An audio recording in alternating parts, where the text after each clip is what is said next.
Hay dos extremos de los que todo cristiano y toda iglesia deben cuidarse si quieren ser fieles a Dios en la proclamación del Evangelio. El primero es tener tal apertura hacia todo aquel que diga ser cristiano sin importar lo que crea o lo que practique, que termine imposibilitando hacer cualquier distinción entre lo verdadero y lo falso. El segundo extremo es el opuesto, ser tan exclusivistas, ser tan estrechos en nuestra visión del Evangelio que terminemos aislándonos de todo el que profese ser cristiano porque no sea parte de nuestro grupo o porque no haga todas las cosas exactamente como nosotros las hacemos o porque en algunos detalles secundarios no crea como nosotros creemos. Los primeros atentan contra la pureza doctrinal y práctica de la iglesia. Los otros atentan contra la unidad y la cooperación ministerial que debería caracterizar al pueblo de Dios. A ese pueblo que realmente cree, predica y vive el Evangelio. Algunos son tan abiertos que terminan destruyendo la verdad. Otros son tan cerrados que terminan destruyendo la unidad. Pero como veremos en el pasaje que vamos a estudiar en el día de hoy, en nuestra serie consecutiva en el Evangelio de Marcos, tan importante es una cosa como la otra: la verdad y la unidad. Vayamos por favor a Marcos capítulo 9. Marcos capítulo 9 y vamos a leer los versículos 38 al 41. Dice así la palabra de Dios. Juan le dijo: Maestro, vimos a uno echando fuera demonios en tu nombre y tratamos de impedírselo porque no nos seguía. Pero Jesús dijo: no se lo impidáis, porque no hay nadie que haga un milagro en mi nombre y que pueda enseguida hablar mal de mí. Pues el que no está contra nosotros, por nosotros está. Porque cualquiera que os dé de beber un vaso de agua por razón de vuestro nombre, ya que sois seguidores de Cristo, en verdad os digo que no perderá su recompensa. Este pasaje se encuentra en el contexto del incidente que estudiamos la semana pasada, cuando los discípulos iban por el camino discutiendo entre sí quién de ellos es el mayor o era el mayor.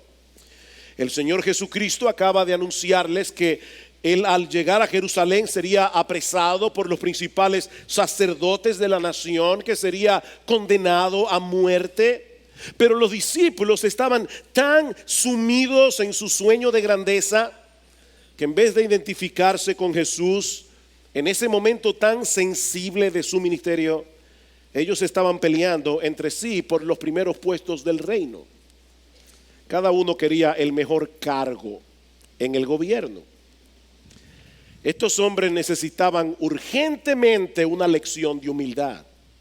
Y eso es precisamente lo que nosotros encontramos en los versículos 35 al 37 que estudiamos la semana pasada. Lean conmigo una vez más el versículo 35. Sentándose, llamando a los 12, les dijo: si alguno desea ser el primero, será el último de todos y el servidor de todos. Y recuerden que este pasaje no es una advertencia, no es: si tú quieres ser el primero, de castigo te voy a poner de último. Es más bien una instrucción. Lo que este pasaje nos enseña, mis hermanos, no es difícil de entender. Si queremos ser grandes en el reino de Dios, y eso es una buena ambición, si queremos ser grandes en el reino de Dios, he aquí las dos cosas que debemos hacer. Debemos procurar el último lugar y ser el servidor de todos, incluyendo aquellos a quienes muy poca gente suele prestar atención, los que no tienen brillo según el mundo. Versículo 36, y tomando a un niño, y la palabra allí es un bebé, tomando a un bebé, lo puso en medio de ellos, y tomándolos en sus brazos les dijo: el que reciba a un niño como este en mi nombre, a mí me recibe. Y el que me recibe a mí, no me recibe a mí únicamente, debemos suplir la palabra allí porque es la idea, sino a aquel que me envió. Un niño no tiene poder, un niño no ha logrado nada en la vida, un niño no tiene grandeza, un niño es débil, es dependiente, es usualmente ignorado, es vulnerable, no tiene nada que ofrecer. De manera que lo que el Señor está diciendo a sus discípulos aquí es algo como esto: si tú recibes a un creyente solo por el hecho de que crea en mí, aunque ese creyente no haya logrado ninguna de las cosas que llaman la atención de las personas del mundo, me estás recibiendo a mí. Y no solamente a mí, sino también al Padre que me envió. En otras palabras, los verdaderos discípulos de Jesús manifiestan humildad, recibiéndose unos a otros para servirse unos a otros, en vez de rivalizar y competir entre sí. Y es esta declaración la que sirve de trasfondo al comentario que hace Juan en el versículo 38. Y yo sé que todos nosotros, cuando pensamos en Juan el apóstol, pensamos, ¿verdad?, en el discípulo del amor. Todos conocemos a Juan como el apóstol del amor, por todas las veces que él habla de ese tema en sus cartas. Pero ¿saben qué, mis hermanos? Tal parece que en esta etapa de su vida, Juan estaba muy lejos de llegar a ser el discípulo del amor. Juan en ese momento era un joven bastante impulsivo, con un carácter muy impetuoso, y parece que eso era de familia, porque lo mismo le pasaba a Jacobo, su hermano. Tanto así que el Señor les puso a los dos, a Juan y a Jacobo, el sobrenombre de Boanerges, que significa hijos del trueno. Hijos del trueno. Fueron precisamente Juan y Jacobo los que en una ocasión le preguntaron al Señor. Ellos iban caminando hacia Jerusalén, pasaron por Samaria y los samaritanos no quisieron recibirlo. Y fueron precisamente Juan y Jacobo los que dijeron: Señor, ¿tú quieres que nosotros oremos al Padre para que envíe fuego del cielo y los consuma? Ese fue el apóstol del amor. Más adelante nosotros vamos a ver a Juan y a Jacobo otra vez que se acercan a Jesús con mami, para decirle: Señor, yo quiero que en el día de que tú vengas en tu reino nos permitas a nosotros dos, que eran primos del Señor, a tus primitos que se sienten uno a la derecha y otro a tu izquierda. Eso eran Juan y Jacobo. De manera, mis hermanos, que estos dos discípulos del Señor todavía tenían mucho camino que recorrer en su crecimiento espiritual, como vemos claramente en el pasaje que vamos a estudiar en el día de hoy. Hay muchas lecciones importantes para nuestra iglesia en este pasaje. Y lo dije a propósito, no para la iglesia, estoy hablando de iglesia bíblica del Señor Jesucristo. Hay lecciones que nosotros como iglesia debemos aprender. Y si tú no eres miembro de iglesia bíblica del Señor Jesucristo y estás hoy de visita en nuestra iglesia, créeme, aquí hay mucho que aprender para ti también. Así que no cierres el transmisor. Yo he dividido este pasaje en tres encabezados. En primer lugar, nosotros vemos aquí en el versículo 38 la prohibición de los discípulos.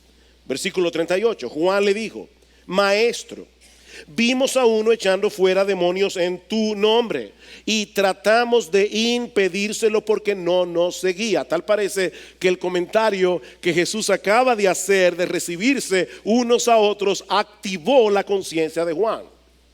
De hecho, en el pasaje paralelo, en Lucas capítulo 9, versículo 49, vemos claramente que hay una conexión entre el comentario de Jesús en el versículo 36 y 37, y el comentario de Juan. Porque el texto en Lucas comienza diciendo: y respondiendo Juan, es decir, a lo que acaba de decir Jesús de recibirse unos a otros, Juan hizo el comentario que tenemos en el versículo 38. Ese incidente había quedado en el pasado, pero ahora Juan quiere saber si ellos habían actuado correctamente al haber hecho lo que ellos hicieron. Se habían encontrado con un individuo que estaba sacando fuera demonios en el nombre de Jesús. y ellos trataron de impedírselo. Y el tiempo del verbo da a entender que ellos habían estado insistiendo en prohibirle a este hombre que siguiera haciendo lo que él estaba haciendo. Ahora, nosotros no sabemos quién era este individuo, nosotros no sabemos cómo había llegado a creer en Cristo, pero el texto nos dice al menos tres cosas acerca de él. En primer lugar, que era un verdadero creyente. Y Jesús asume que él era un verdadero creyente. Lo que él estaba haciendo, lo estaba haciendo en el nombre de Jesús. En segundo lugar, era un creyente que estaba haciendo cosas extraordinarias. Dice el texto que estaba sacando fuera demonios. Y es un presente plural que da la idea de que él estaba haciendo eso una y otra vez. O sea, este hombre había podido hacer eso varias veces ya, sacar fuera demonios en el nombre de Jesús. Y lo tercero que aprendemos de este pasaje es que él no era parte integral del grupo apostólico. Debemos recordar que en este punto de la historia redentora, la iglesia no existía como nosotros la conocemos en el día de hoy. Así que es muy probable que en todo el territorio de Israel hubieran algunos hombres que eran seguidores de Cristo, igual que este hombre, pero no estaban con el grupo. Pero los apóstoles eran demasiado exclusivistas para tolerar esta situación. Noten que ellos no trataron de impedírselo porque él estuviera predicando falsas doctrinas. Ellos no trataron de impedírselo porque él estuviera viviendo una vida pecaminosa que no respaldara su profesión de fe o su predicación. De hecho, es interesante notar cómo Juan le dice a Jesús: nosotros se lo prohibimos, y hubiéramos esperado, ¿verdad?, que él dijera porque no te seguía a ti. Pero eso no es lo que él dice. Nosotros se lo prohibimos porque no nos seguía a nosotros. Se lo prohibimos porque él no es parte del grupo. Ese es el problema. Él no era parte de esos privilegiados que estaban cerca de Jesús. Ahora, hermanos, no olviden un dato importante aquí, que unos días antes, cuando el Señor Jesucristo descendió del monte de la transfiguración, el Señor se encontró con el resto de los apóstoles completamente frustrados porque ellos no habían podido ayudar a un muchacho que estaba precisamente endemoniado. Y el texto dice que en aquella ocasión ellos no pudieron sacar fuera el demonio por su falta de fe y por su falta de oración. Ellos habían confiado en sí mismos y habían fracasado por completo. Pero entonces, ahora de repente se encuentran con un individuo que no es parte del clan, pero que en el nombre de Jesús estaba haciendo una y otra vez lo que ellos no habían podido hacer. Y mis hermanos, es difícil pensar que estos dos incidentes no estén conectados entre sí. Aparentemente lo que nosotros tenemos aquí es un caso de envidia, es un caso de rivalidad simple y llanamente. Tal parece que los discípulos se sintieron amenazados, se sintieron avergonzados por el éxito ministerial de este individuo que estaba haciendo lo que ellos no pudieron hacer. Los discípulos, mis hermanos, lamentablemente tenían una perspectiva muy estrecha del reino de Dios. Una perspectiva muy estrecha del reino de Dios. Este hombre realmente estaba echando fuera demonios y lo estaba haciendo en el nombre de Jesús. Es decir, que hombres y mujeres estaban siendo liberados por el poder de Dios a través del ministerio de este hombre. Su único problema es que él no pertenecía al club apostólico. Por la razón que fuera, este hombre no formaba parte de la comitiva que estaba al lado de Jesús. Pero cada vez que este hombre sacaba fuera un demonio en el nombre de Cristo, ¿qué estaba haciendo él? Se estaba identificando con Cristo, estaba exaltando a Cristo, estaba proclamando el evangelio de Cristo, estaba anunciando a Jesús como el Mesías de Israel.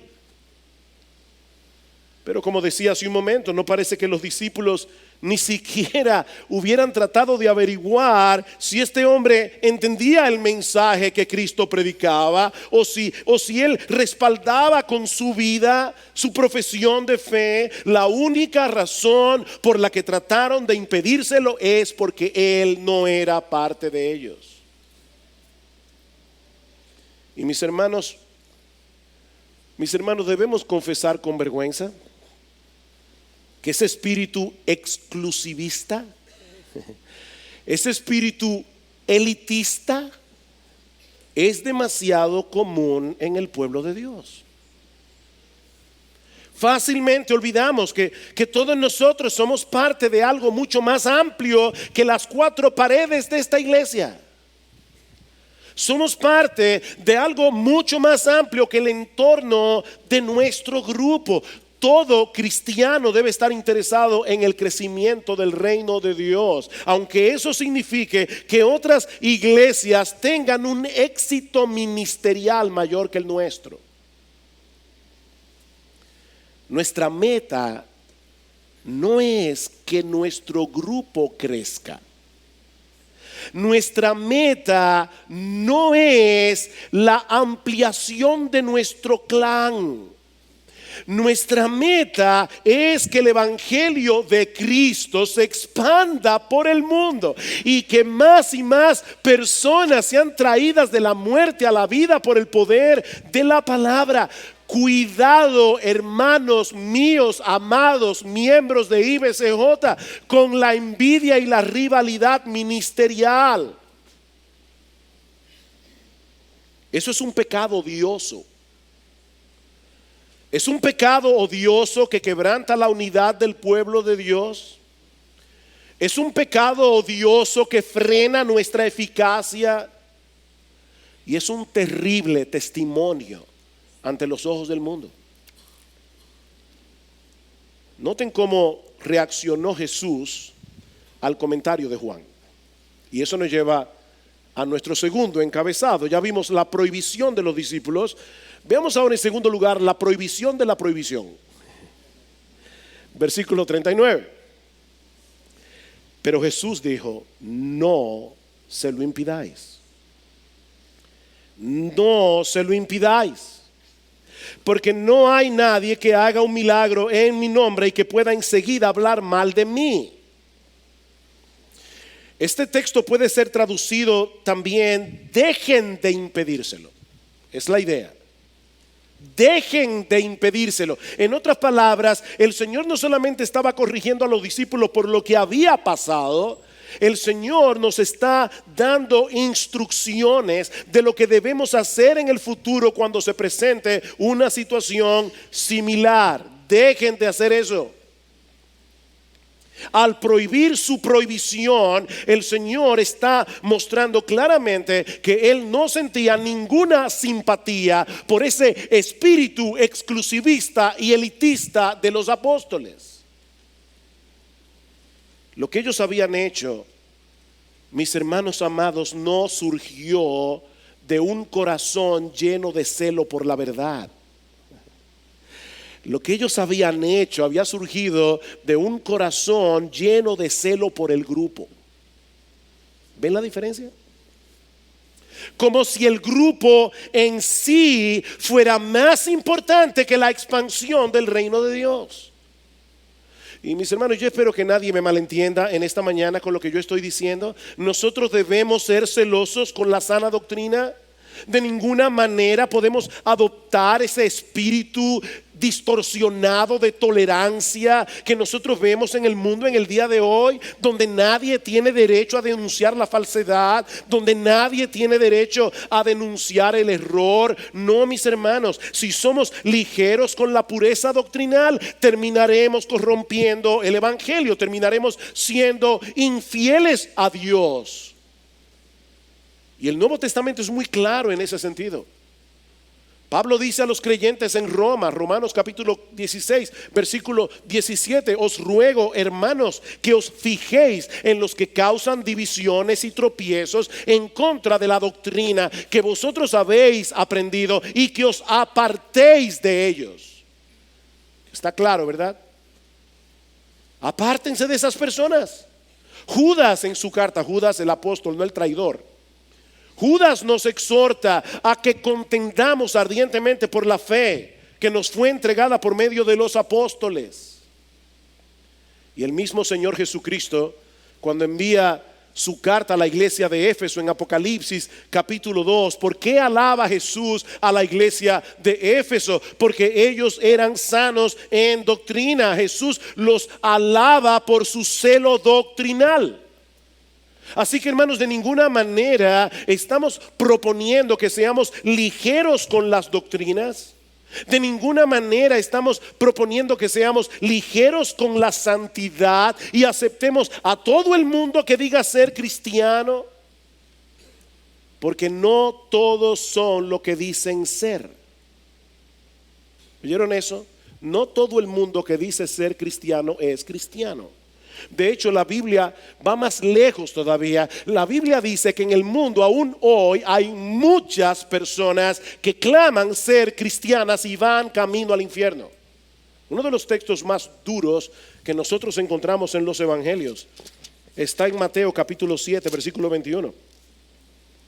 Luego de haber advertido a los discípulos: cuídense de los falsos maestros que vienen vestidos de ovejas, pero son lobos rapaces. Oigan lo que dice el Señor, versículo 21. No todo, Mateo 7, no todo el que me dice Señor, Señor, entrará en el reino de los cielos, sino el que hace la voluntad de mi Padre que está en los cielos. Muchos me dirán en aquel día: Señor, Señor, ¿no profetizamos en tu nombre? Y en tu nombre echamos fuera demonios, y en tu nombre hicimos muchos milagros. Y entonces les declararé: jamás os conocí, apartaos de mí los que practicáis la iniquidad. Muchos llegarán al día del juicio engañados, creyendo que son lo que no son. Y el texto dice que la clave para descubrir a estos individuos es que practican la iniquidad. En otras palabras, ellos dicen ser cristianos, pero viven como les da la gana. Ellos viven ser cristianos, ellos llaman a Cristo Señor, pero ellos no están sometidos al señorío de Cristo. Ellos llaman a Cristo Señor, pero la voluntad de Cristo revelada en su palabra no es importante para ellos. Y Cristo dice: aunque echen fuera demonios, aunque profeticen, aunque hagan milagros en mi nombre, yo nunca los conocí, nunca fueron míos, van camino al infierno. Así que, hermanos, no es de eso que estamos hablando aquí. De lo que estamos hablando es de esa rivalidad ministerial que nos lleva a sentirnos amenazados cuando otros ministerios cristianos que realmente están predicando el evangelio están teniendo un mayor crecimiento que nosotros.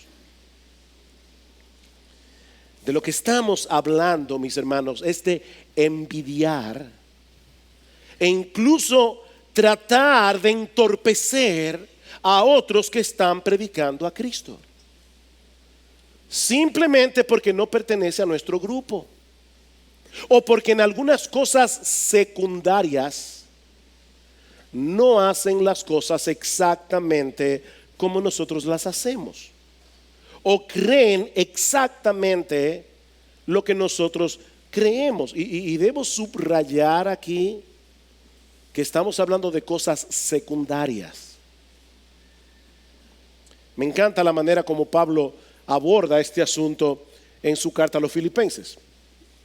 Pablo está encarcelado en Roma, y algunas personas que profesaban ser cristianas, increíblemente, quisieron tomar ventaja de su condición para tener un ministerio más exitoso que el de Pablo. Si hubieran vivido hoy, yo creo que esas personas habrían publicado en Facebook una foto de Pablo y habrían dicho: bueno, yo no sé por qué, pero Pablo está en la cárcel. Habrá que ver qué fue lo que hizo, ¿verdad?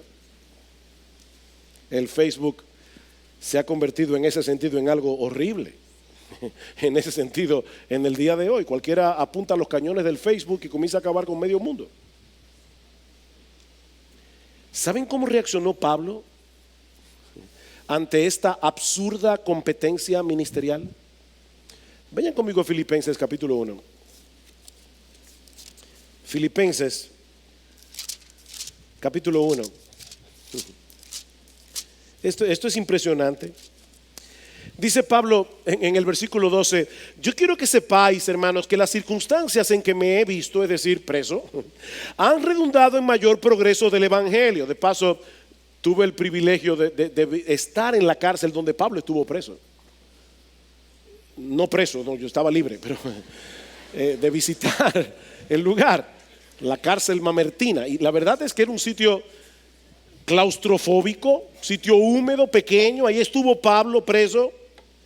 Y es de ahí que Pablo escribe esta carta y dice: eso ha redundado en progreso del evangelio, de tal manera que mis prisiones por causa de Cristo se han hecho notorias en toda la guardia pretoriana y a todos los demás, y que la mayoría de los hermanos, confiando en el Señor por causa de mis prisiones, tienen mucho más valor para hablar la palabra de Dios sin temor. Decían: bueno, si Pablo está preso y todavía sigue predicando el evangelio, ¿qué de nosotros que estamos en libertad?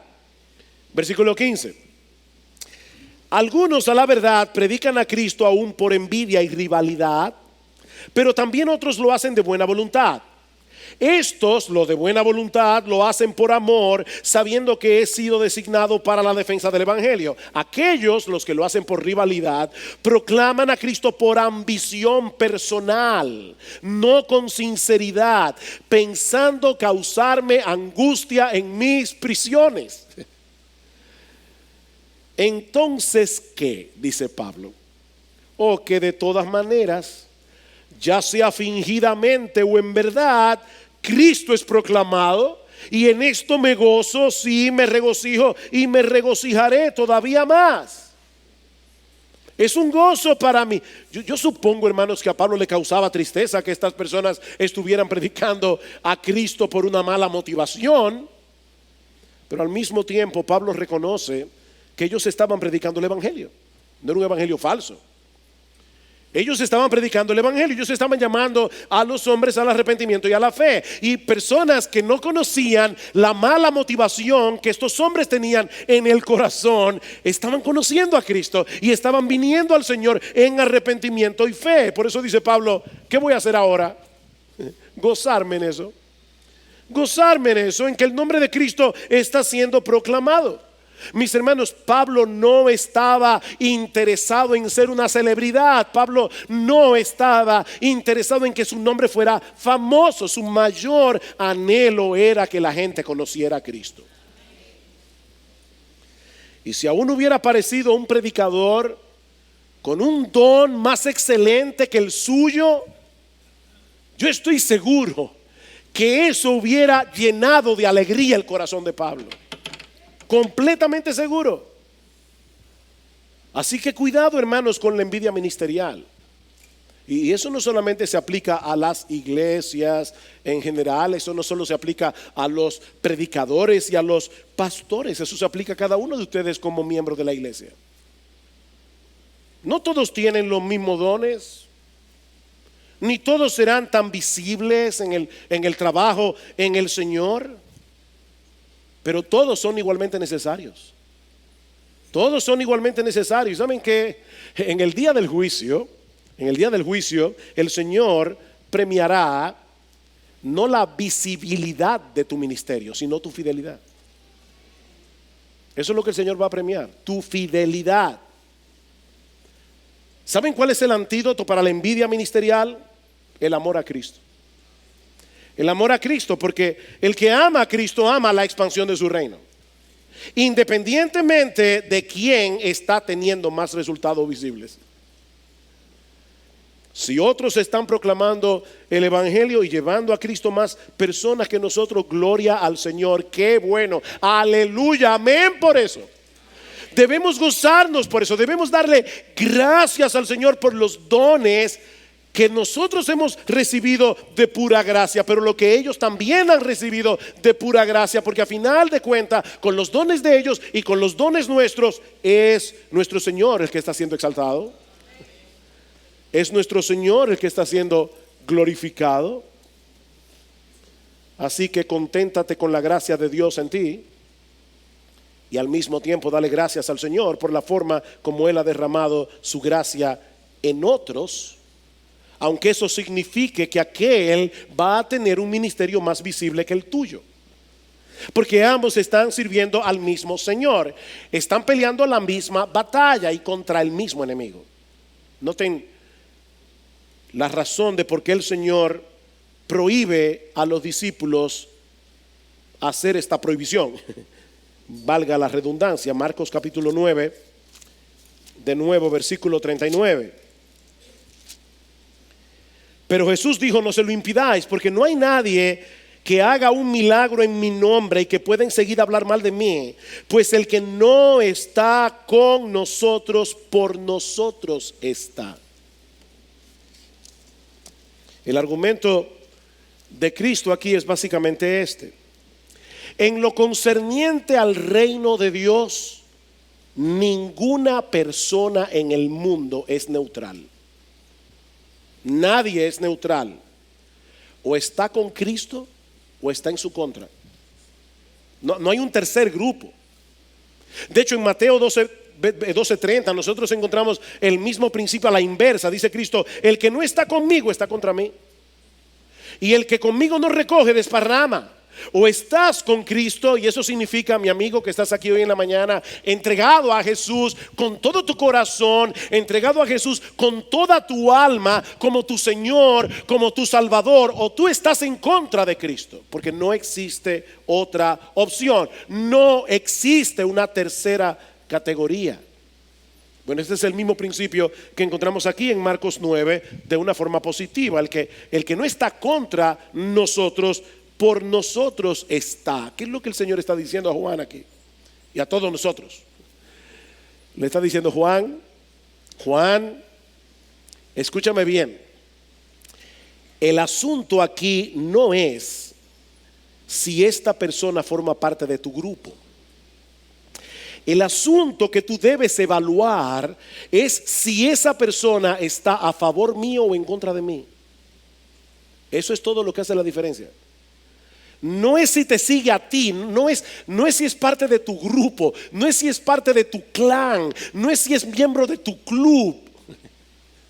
Lo que tú tienes que averiguar es si él está en contra mío o a favor mío. Como dice Sinclair Ferguson, me encanta esta frase: a final de cuentas, es más importante que los siervos de Dios sean devotos de Cristo a que sean uno de nosotros. Eso es más importante. Es posible que alguien esté predicando el evangelio con muy poca luz y necesite ser instruido. Eso fue lo que sucedió con Apolos. ¿Recuerdan en Hechos capítulo 18? ¿Qué hicieron Priscila y Aquila cuando vieron a Apolos con este fuego? Era un gran orador, pero tenía sus errores, le faltaba luz. ¿Qué hicieron Priscila y Aquila? Publicaron en Facebook una foto de Apolos y dijeron: no escuchen a este hombre. ¿Qué hicieron Priscila y Aquila? Tomarlo, instruirlo para que lo hiciera mejor. En vez de montar una campaña contra Apolos, ellos vinieron en su ayuda. Pero hay algo más. Versículo 41. Porque, otra razón, cualquiera que os dé de beber un vaso de agua por razón de vuestro nombre, ya que sois seguidores de Cristo, en verdad os digo que no perderá su recompensa. Y esta declaración honestamente me dio mucho trabajo, porque se puede interpretar de dos maneras distintas, y yo espero poder ser claro en presentar las dos opciones.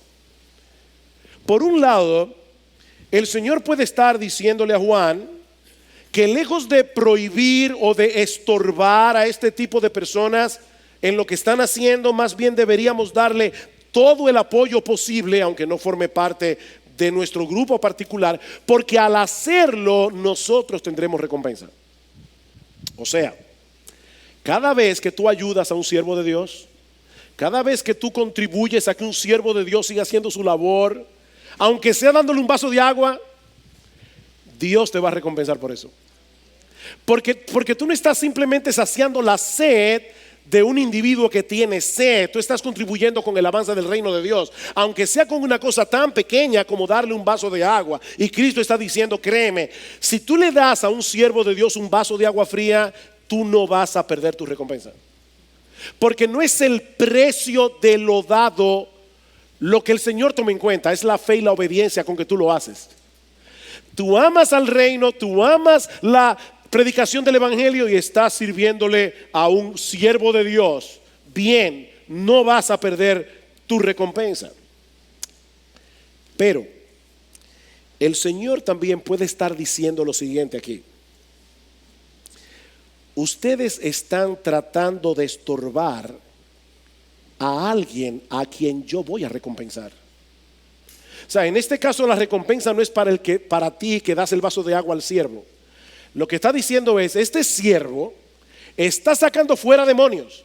Este siervo está dedicando su vida a servirme a mí en el avance del reino. Y él no está dando vasos de agua, él está liberando cautivos, él está sacando fuera demonios. Y ustedes se lo están prohibiendo a alguien a quien el día del juicio yo voy a recompensar.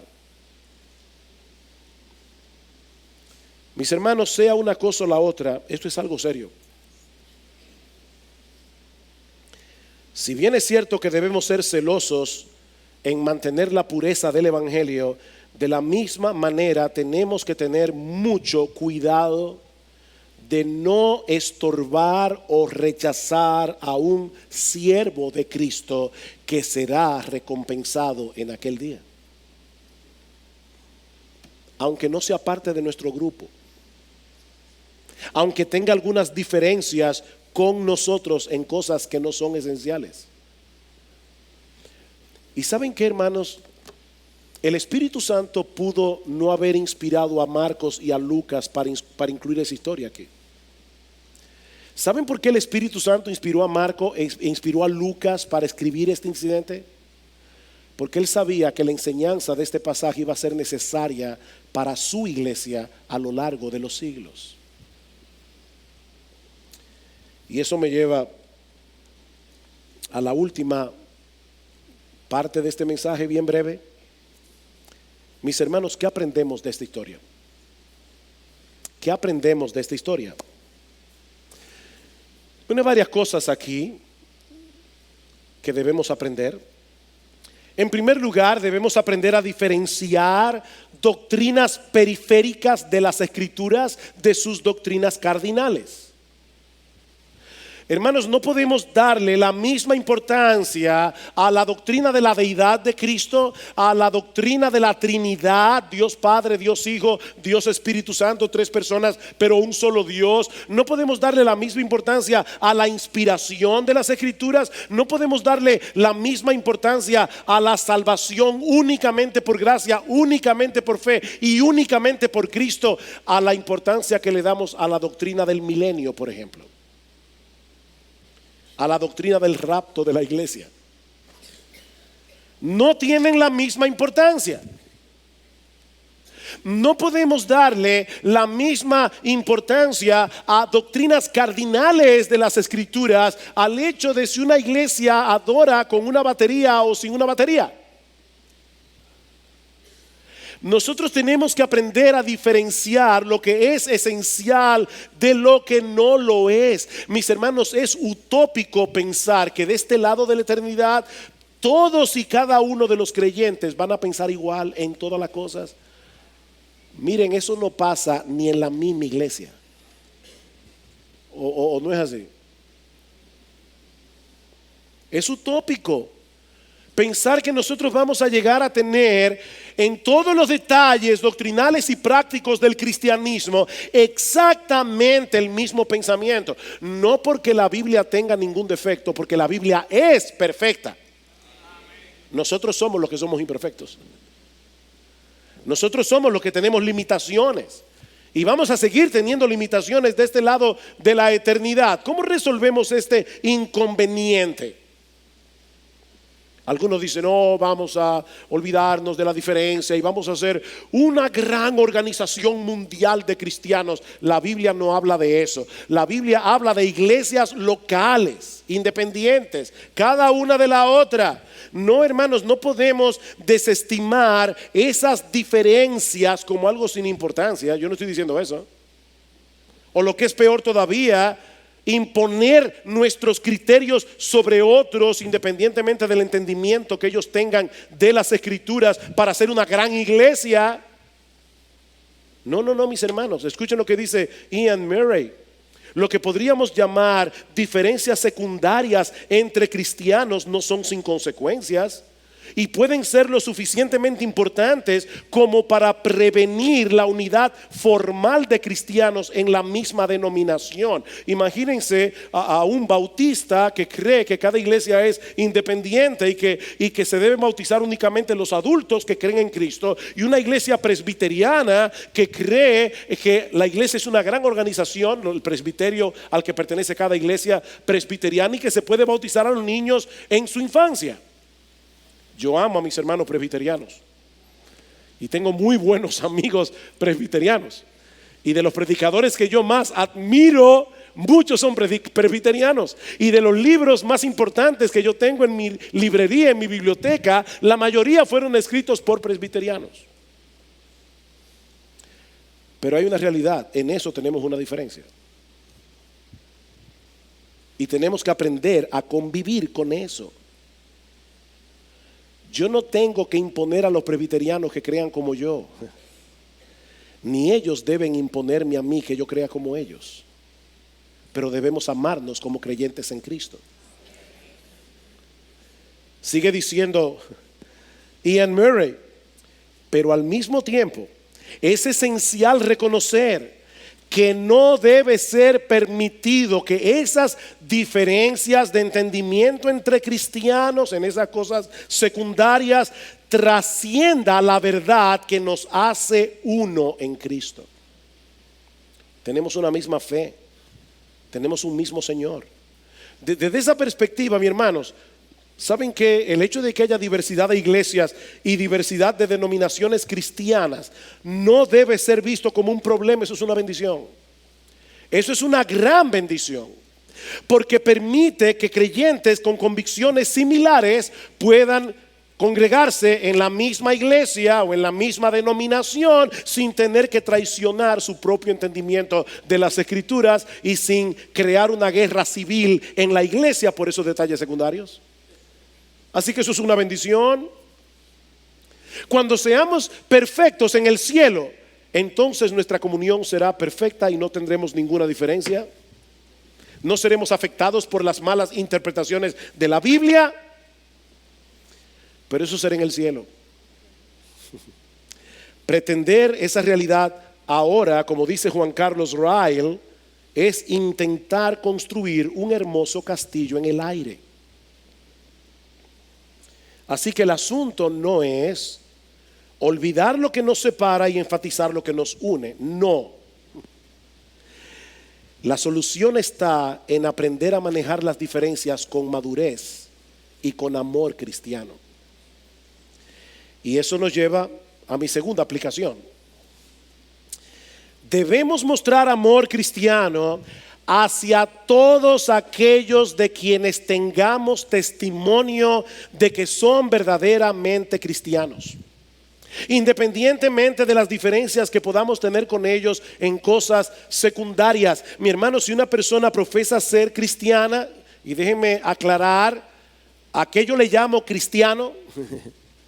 O sea, estoy diciendo, si una persona acepta que es un pecador que merece el infierno, si tú nunca te has visto como un pecador que merece el infierno, de verdad es mi deber decirte, tú no eres cristiano, nunca lo has sido. Ahora, si tú eres una persona que te has visto a ti misma como alguien que merece el infierno por tus pecados, alguien que ha confiado únicamente en Cristo para el perdón de sus pecados y el don de la vida eterna, no en su iglesia, no en su decencia, no en su moral, no en su religión, únicamente en Cristo, y tu vida muestra las marcas de haber nacido de nuevo, debemos mostrarle amor cristiano. aunque en algunas cosas no estemos de acuerdo con esa persona. Eso no quiere decir necesariamente que podamos trabajar juntos en proyectos comunes. Eso depende de varios factores, entre ellos la similitud en doctrina y la similitud en visión ministerial. Hay iglesias con las que podemos caminar 500 metros, otra iglesia que podemos caminar 1 kilómetro, hay iglesias con las que podemos llegar hasta la luna. Eso depende de varios factores. Pero mis hermanos, lo que esto significa es que nosotros debemos dispensarle un trato filial a esa persona por ser hijo de nuestro Padre que está en los cielos.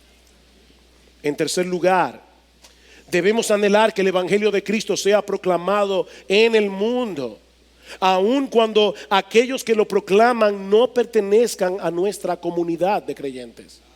Eso es básicamente lo que aprendemos de este pasaje. El gran anhelo de nuestro corazón es que Cristo sea conocido. Y por eso debemos orar por otros ministerios.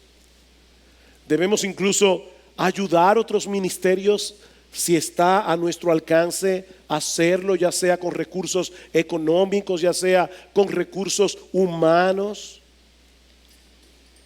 Mis hermanos, necesitamos cultivar una visión más global del reino de Dios. En cuarto lugar y último lugar, en la medida de lo posible, debemos cooperar con otras iglesias hermanas en proyectos comunes para el avance del reino, porque ese es el patrón que nosotros vemos en las iglesias apostólicas. Cada iglesia era autónoma, era independiente. Eso es evidente en las cartas del Nuevo Testamento. Cuando Cristo envía la carta a las 7 iglesias de Asia Menor, Él no le dice a la iglesia de Éfeso que trate de resolver el problema de la iglesia en la Odisea. Cada iglesia tenía su problemática y cada iglesia debía trabajar independiente. Cada iglesia es autónoma en su gobierno, en su constitución. Pero hermanos, autonomía no significa aislamiento. No significa aislamiento. En el Nuevo Testamento, y yo no tengo tiempo ahora para probar eso, pero en el Nuevo Testamento vemos iglesias cooperando entre sí ocasionalmente para el sostenimiento de obreros, para el evangelio, para el avance del evangelio. Vayan conmigo un momentito a la tercera carta de Juan. Y de paso, este texto debe ser de gran estímulo para todos nosotros, porque el que escribió este pasaje es Boanerges, uno de los hijos del trueno, que aprendió la lección. Eso debe ser alentador, ¿verdad? Porque nosotros a veces nos cansamos con nosotros mismos cuando no nos vemos crecer, y a veces nos cansamos cuando estamos discipulando a otros porque no los vemos crecer. Bueno, Juan, ya vimos el espíritu que tenía en Marcos 9.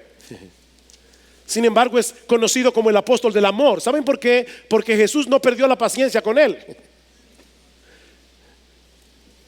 Jesús no lo eliminó del grupo, no lo despidió, siguió trabajando con él. Y escuchen ahora lo que le dice Juan a su amado hermano Gallo en el versículo 5 de tercera de Juan. Amado, estás obrando fielmente en lo que haces por los hermanos, y sobre todo cuando se trata de extraños. Y está hablando de misioneros itinerantes que iban por toda Asia predicando el evangelio, pues ellos dan testimonio de tu amor ante la iglesia. Harás bien en ayudarles a proseguir su viaje de una manera digna de Dios, pues ellos salieron por amor al nombre, no aceptando nada de los gentiles. Por lo tanto, debemos acoger a tales hombres para que seamos colaboradores en pro de la verdad. Cuando tú ayudas a un siervo de Dios que está predicando la palabra, tú estás siendo un colaborador en pro de la verdad. Pero había otro caso allí de un hombre llamado Diótrefes. Y ahora dice Juan, escribí algo a la iglesia, pero Diótrefes, a quien le gusta ser el primero entre ellos, no acepta lo que decimos. Por esta razón, si voy, llamaré la atención a las obras que hace, acusándonos injustamente con palabras maliciosas. Diótrefes hubiera sido uno que usaría mucho el Facebook hoy. Y no satisfecho con esto, él mismo no recibe a los hermanos, se lo prohíbe a los que quieren hacerlo y los expulsa de la iglesia. Y Juan, que fue reprendido por Jesús en Marcos 9, ahora dice: ¿qué le pasa a este hombre? Pero alaba a Gayo por la forma como está colaborando con el avance del reino. Debemos ayudar a creyentes en momentos especiales de necesidad. Pablo alaba a la iglesia en Macedonia por la ofrenda que recogieron para los santos en Jerusalén, según a los Corintios 8 y 9. Debemos tratar de fortalecer el liderazgo de otras iglesias. ¿Qué hizo Bernabé cuando fue a Antioquía y vio lo que estaba pasando en Antioquía y vio la necesidad? Inmediatamente fue a Tarso y buscó a Pablo y lo trajo a ser parte del equipo ministerial. Hermano, cuando sus pastores salen a otros lugares, nosotros simplemente estamos siguiendo el ejemplo de las iglesias del Nuevo Testamento. Estamos ayudando a otros como otros nos han ayudado a lo largo de la historia de esta iglesia. ¿O es que ya olvidamos nuestra historia? En conclusión, somos una gran familia de creyentes, unidos por un vínculo indisoluble y glorioso. Tenemos la misma fe en el mismo Señor, la morada del Espíritu Santo en nuestros corazones y el mismo destino eterno en la presencia de Dios. De este lado del cielo, esa comunión no será perfecta. Oh hermanos, pero anhelamos de todo corazón la llegada de aquel día en que los redimidos del Señor, de toda tribu, de todo pueblo, de toda lengua y de toda nación, estemos adorando juntos al Cordero y disfrutando de una comunión perfecta por los siglos de los siglos. Ahora, mientras llegamos allá, mostremos en la medida de lo posible la realidad de nuestra unión en Cristo, no menospreciando las doctrinas, sino sobreponiendo el amor a las diferencias. Me encanta como lo dice Juan Carlos Ryle, un ministro del Señor del siglo XIX.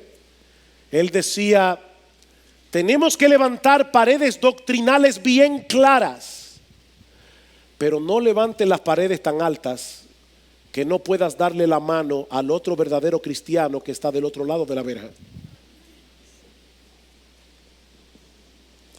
Y si tú estás aquí sin Cristo en esta mañana, yo quiero recordarte lo que yo decía o lo que decía nuestro texto. No existe la neutralidad en el reino de Dios. No existe. O estás con Cristo o estás en su contra. Y aún si tú dijeras en esta mañana: mira, honestamente ese tema me es indiferente, yo he decidido no decidir nada. Déjame decirte, mi amigo, que decidir no decidir es una decisión. Tú estás decidiendo en contra de Cristo.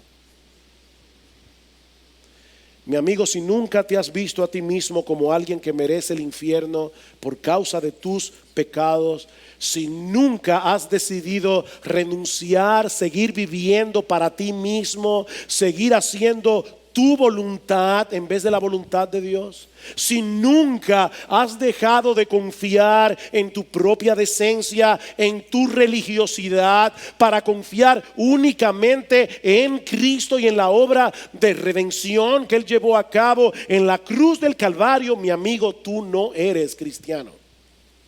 Tú no eres cristiano y estás en contra de Cristo. Yo no sé a qué religión tú perteneces. Si tú nunca te has visto como un pecador que merece el infierno, si tú nunca has dejado de confiar en tu propia bondad, en tu propia decencia, en que tú eres mejor que otro, no importa si tú eres evangélico, tú no eres cristiano. Tú no eres cristiano. Pero mi amigo, Él promete en su palabra recibir a aquel que viene rendido a sus pies, clamando por perdón y misericordia. No te vayas de este lugar perteneciendo al otro reino. Pídele a alguien aquí que te explique mejor el mensaje del Evangelio, pero sobre todas las cosas, pídele a Dios que transforme tu corazón. Pídele a Dios que te dé la gracia de la fe, la gracia del arrepentimiento. Pídele que cambie tu corazón de piedra por un corazón de carne. Cristo vino a darnos vida y vida en abundancia. Y si tú vienes ahora a Cristo en arrepentimiento y fe, esa vida abundante será para ti.